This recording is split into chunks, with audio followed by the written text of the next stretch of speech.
میں قرآن کی تدوین کے تعلق سے گفتگو کر رہا تھا اور سوال مجھ سے ہوا، تو حضرت ابوبکر صدیق رضی اللہ عنہ نے جو مصحف بلکہ صحف جمع کرائے تھے تو اس میں 7 احرف کے لیے جو طریقہ اختیار کیا تھا وہ یہ تھا کہ اوپر متن میں مثلا ایک قرات میں وہ آیت لکھی ہوئی ہے اور پھر نیچے حاشیے میں اس کو دوسری قرات میں لکھ دیا گیا. لیکن پھر حضرت عثمان سیدنا عثمان بن عفان رضی اللہ عنہ نے جو مصحف جمع کرایا، یہ صحف نہیں ہے یہ مصحف ہے، دونوں میں فرق ہے. تو حضرت عثمان بن عفان نے جو مصحف جمع کرایا، اور یہ بھی زید بن ثابت رضی اللہ عنہ کی کارکردگی میں اور ان کی سرپرستی میں 12 افراد کی ٹیم تھی اور انہوں نے اس کو دوبارہ جمع کیا. تو ویسے تو یہ جمع علامتی ہی تھا، یعنی ایسا نہیں تھا کہ پچھلی مرتبہ جب جمع ہوا تھا تو کچھ آیتیں رہ گئی تھی جن کو اب اضافہ کیا گیا، یا کچھ آیتیں ایسی تھی جو آیتیں نہیں ہونی چاہیے تھی، نہیں، بلکہ وہی جو کتو ہوا. البتہ اس میں ایک چیز جو نئی تھی وہ تھی رسم عثمانی. اور رسم عثمانی کا مطلب یہ ہوتا ہے کہ قرآن کریم کی بہت سی آیات کو اس طریقے سے لکھا گیا کہ مختلف قراتیں اس میں پڑھی جا سکیں. جیسا کہ مالکی کو میم الف لام کاف نہیں بلکہ میم لام کاف لکھا گیا تو وہ مالکی بھی پڑھا جا سکتا ہے اور ملکی بھی پڑھا جا سکتا ہے. اس طریقے سے بہت سارے الفاظ ہیں. حضرت مفتی شفیع عثمانی رحمہ اللہ نے معارف القرآن کے شروع میں 7 احرف کی جو تشریح کی ہے وہاں پر ان کو دیکھا جا سکتا ہے. تو مجھ سے یہ غلطی ہوئی تھی کہ صحف ابی بکر میں جو طریقہ اختیار کیا گیا، میں نے غالباً کسی موقع پر یہ کہہ دیا کہ مصحف عثمانی میں یہ طریقہ اختیار کیا گیا تھا، جبکہ یہ طریقہ نہیں تھا بلکہ رسم عثمانی اس طریقے سے تھا کہ مختلف قراتوں کو ایک ہی لفظ میں پڑھا جا سکتا ہے.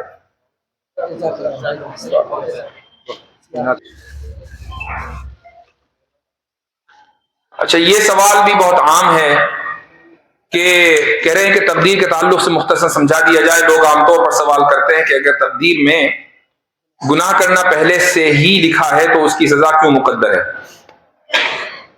اس سوال کے مختلف انداز سے میں نے جواب دیے ہیں، اور چونکہ یہ سوال بہت ہوتا ہے، میں عام طور سے سوال کے جواب دینے کا میرا طریقہ یہ ہوتا ہے کہ میں سوال کے اوپر غور کرتا ہوں کہ سوال کس طریقے سے کیا جا رہا ہے. یہ جو اس میں لکھا ہے نا کہ پہلے ہی سے لکھا ہے، اللہ کو پہلے ہی سے پتا تھا. جو لفظ پہلے ہے یہ اس کا ریفرنس پوائنٹ یعنی ہمارے اعتبار سے پہلے، اللہ کے اعتبار سے نہ کوئی پہلے نہ بعد میں، هو الاول والآخر. یہ سوال ہی غلط ہے کہ پہلے اللہ نے لکھ دیا، چونکہ اللہ تعالی لا زمان اور لا مکان ہے. جب وہ لا زمان اور لا مکان ہے تو اول، آخر یا پہلے اور بعد کے جو الفاظ ہیں وہ کسی زمانے کو بیان کرنے کے لیے آتے ہیں. اب قرآن میں جو هو الاول والآخر ہے یہ اس کے لا زمان کو بیان کرنے کے لیے آیا ہے. چونکہ اگر اللہ زمانی ہوتا تو یا تو اول ہوتا یا آخر ہوتا. وہ اول اور آخر دونوں کیسے ہے؟ اس لیے کہ وہ لا زمان ہے. تو لا زمان جو ذات ہوگی اس کے لیے پہلے اور بعد کا لفظ اگر استعمال ہوگا تو وہ ہمارے اعتبار سے ہوگا، چونکہ ہم لا زمان نہیں ہیں. ہم سے پہلے اگر کوئی چیز اللہ تعالیٰ نے لکھ دی ہے وہ بات اپنی جگہ درست ہے. اب ایک صاحب نے مجھ سے پچھلے ہفتے سوال کیا کہ ایک حدیث ہے کہ اس میں آپ صلی اللہ علیہ وسلم نے فرمایا کہ حضرت آدم علیہ الصلوۃ والسلام کی جب تخلیق ہوئی تو ان کی پیٹھ سے 2 جماعتیں نکلی، اس میں ایک گناہگاروں کی تھی، جنتیوں کی تھی، اور ایک جہنمیوں کی تھی، اور کہا گیا کہ سب جہنم میں جائیں گے ولا ابالی اور یہ سب جنت میں جائیں گے ولا ابالی. تو اس میں تو پھر ہمارے پاس کوئی اختیار ہی نہیں رہا. تو میں نے ان سے سوال کیا کہ آپ ان دونوں میں سے کون سی جماعت میں تھے، جنت والی یا جہنم والی؟ تو کہنے لگے اس کا میں کیسے بتا سکتا ہوں، یہ تو مجھے پتا ہی نہیں ہے. تو میں نے کہا یہ جو پتا نہ ہونا ہے نا یہی اختیار ہے. اگر آپ کو پتا ہے کہ میں جنت والی جماعت میں ہوں تو اب آپ جہنم والی جماعت میں نہیں جا سکتے. اب میں مانتا ہوں کہ آپ کو اختیار نہیں ہے. اور اگر جہنم والی میں ہے جنت میں نہیں جا سکتے، اب آپ کو اختیار نہیں ہے. لیکن یہ جو لا علمی ہے، یہ لا علمی ہی آپ کے اختیار کی دلیل ہے کہ مجھے پتا نہیں ہے بس مجھے کام کرتے رہنا ہے. تو اسی کو آپ صلی اللہ علیہ وسلم نے حدیث میں ارشاد فرمایا کل میسر لما خلق لہ. حدیث میں بخاری کی روایت ہے کہ ہر ایک کے لیے اس چیز کو آسان کر دیا جائے گا جس کے لیے اس کو پیدا کیا گیا ہے. تو آپ عمل کرتے چلے جائیں. اب سوال یہ ہے کیا ایک اور مثال دے دیتا ہوں، ذہن میں آئی اور اکثر میں نے اس کی مثال دی ہے، شاید جو لوگ مجھے دیکھتے ہیں وہ اس کو سے واقف ہوں گے. آپ حضرات مثلا اس وقت 1 گھنٹے سے مجھے سن رہے ہیں اور میں آپ کو دیکھ رہا ہوں. ہم دونوں ایک دوسرے کے حال سے واقف ہیں، نہ ماضی سے واقف ہیں نہ مستقبل سے واقف ہیں، کیونکہ دونوں ایک ہی زمانے میں ہیں، ہم میں سے کوئی لازمان نہیں ہے۔ لیکن نہ تو، اور مجھے یقینی طور پر 100% معلوم ہے کہ آپ مجھے دیکھ رہے ہیں، اور آپ کو 100% یقین ہے کہ میں آپ سے گفتگو کر رہا ہوں، اس میں کوئی گنجائش شک کی نہیں ہے۔ اس کے باوجود، آپ کے اس یقینی علم کے باوجود میں مجبور نہیں ہوں گفتگو کرنے میں، اور میرے اس یقینی علم کے باوجود آپ مجبور نہیں ہیں مجھے دیکھنے میں، نہ میں مجبور نہ آپ مجبور۔ آپ اپنے اختیار سے مجھے سن رہے ہیں، دیکھ رہے ہیں، میں اپنے اختیار سے آپ سے بول رہا ہوں، جبکہ یقینی علم دونوں طرف ہے۔ اللہ سبحانہ و تعالیٰ لا زمان ہے، نہ وہ ماضی میں مقید ہے، نہ وہ حال میں، نہ مستقبل میں، وہ زمان کی تینوں اقسام کے ورے ہے، وہ ماورا ہے، وہ ہمارے ماضی، حال اور مستقبل تینوں سے اسی طریقے سے واقف ہے، بلکہ اس سے زیادہ جتنا ہم ایک دوسرے کے حال سے واقف ہیں۔ تو اگر ہم اس واقفیت کے باوجود مجبور نہیں ہیں، تو اللہ سبحانہ و تعالیٰ اگر ہمارے ماضی، حال اور مستقبل سے واقف ہو تو ہم مجبور کیسے ہو سکتے ہیں؟ جزاک اللہ۔ اب مولانا اظہار الحق صاحب سے، حضرت مولانا سیف اللہ صاحب سے اب حضرت تشریف رکھیں کہ آپ حضرات، ہم تمام علماء میرٹھ کی طرف سے حضرت کے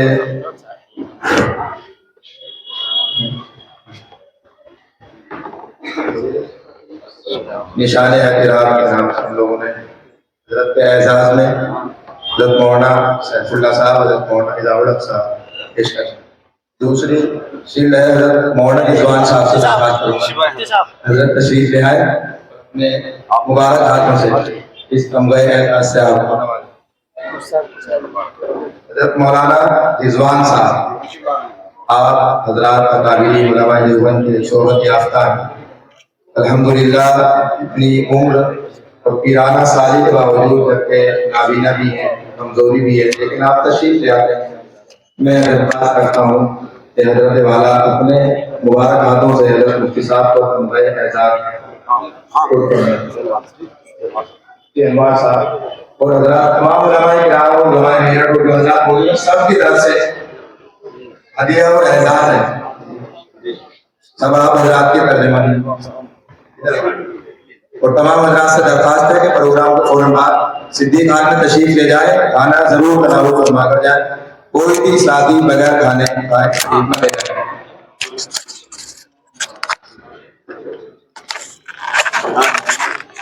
ذرا سا کیمرے کے سامنے سے تھوڑا سا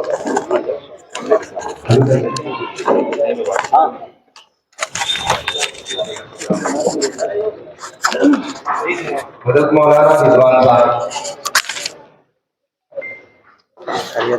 جزاک اللہ خیر۔ تمام حضرات علماء کرام آپ کا اللہ تعالیٰ قبول فرمائے، اور جس مقصد کے لیے یہ اس کی منعقد کی گئی ہے اللہ تعالیٰ اس کو کامیابی عطا فرمائے۔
اللهم صل على سيدنا محمد وعلى آل سيدنا محمد كما صليت على إبراهيم وعلى آل إبراهيم إنك حميد مجيد. اللهم بارك على سيدنا محمد وعلى آل سيدنا محمد كما باركت على إبراهيم وعلى آل إبراهيم إنك حميد مجيد. ربنا آتنا في الدنيا حسنة وفي الآخرة حسنة وقنا عذاب النار وقنا عذاب القبر وقنا عذاب الحشر. اللهم إنا نسألك من خير ما سألك نبيك ورسولك صلى الله عليه وسلم. اللهم إنا نعوذ بك من شر ما استعاذك نبيك ورسولك صلى الله عليه وسلم. اللهم إنك عفو تحب العفو فاعف عنا يا كريم اللهم إنك عفو تحب العفو فاعف عنا يا غفور یا کریم یا رحمان یا رحیم. اے اللہ ہمارے یہاں جمع ہونے کو قبول فرما. الہ العالمین جو باتیں کہی گئی ہیں ان باتوں پر عمل کرنے اور ان کو سمجھنے کی توفیق عطا فرما. الہ العالمین ہم سب کو دین کی خدمت کے لیے قبول فرما, دین کے دفاع کے لیے قبول فرما. الہ العالمین فتنوں کے ان دور میں ان حالات میں ہمارے نوجوانوں کے ایمان کی حفاظت فرما. الہ العالمین نبی کریم صلی اللہ علیہ وسلم کے لائے ہوئے راستے اور بتائے ہوئے طریقے پر عمل کرنے کی توفیق عطا فرما. الہ العالمین ہمارے بہت سے نوجوان شکوک و شبہات کا شکار ہیں, اے اللہ ان کے ایمان کی سلامتی. الہ العالمین ہماری بچیوں کی عصمت اور ان کی عفت کی حفاظت. الہ العالمین ان سب کا ہم سوال کرتے ہیں. الہ العالمین یہاں پر علماء کرام موجود ہیں. الہ العالمین جو علماء اتنے سالوں سے خدمت انجام دے رہے ہیں, اے اللہ ان کی خدمات کو قبول فرما. اس ادارے میں برکت پیدا فرما. اس طرح کے جتنے بھی ادارے ملک کے طول و عرض میں بلکہ پوری دنیا میں چل رہے ہیں, اے اللہ ان اداروں کو قبول فرما, ان اداروں کی خدمات کو قبول فرما. دین کے انقلابوں کی حفاظت فرما. جو نظریں انقلاب کی طرف دیکھ رہی ہیں, اے الہ العالمین ان نظروں کو اندھا کر دے. سبحان ربک رب العزة عما یصفون وسلام علی المرسلین والحمد للہ رب العالمین.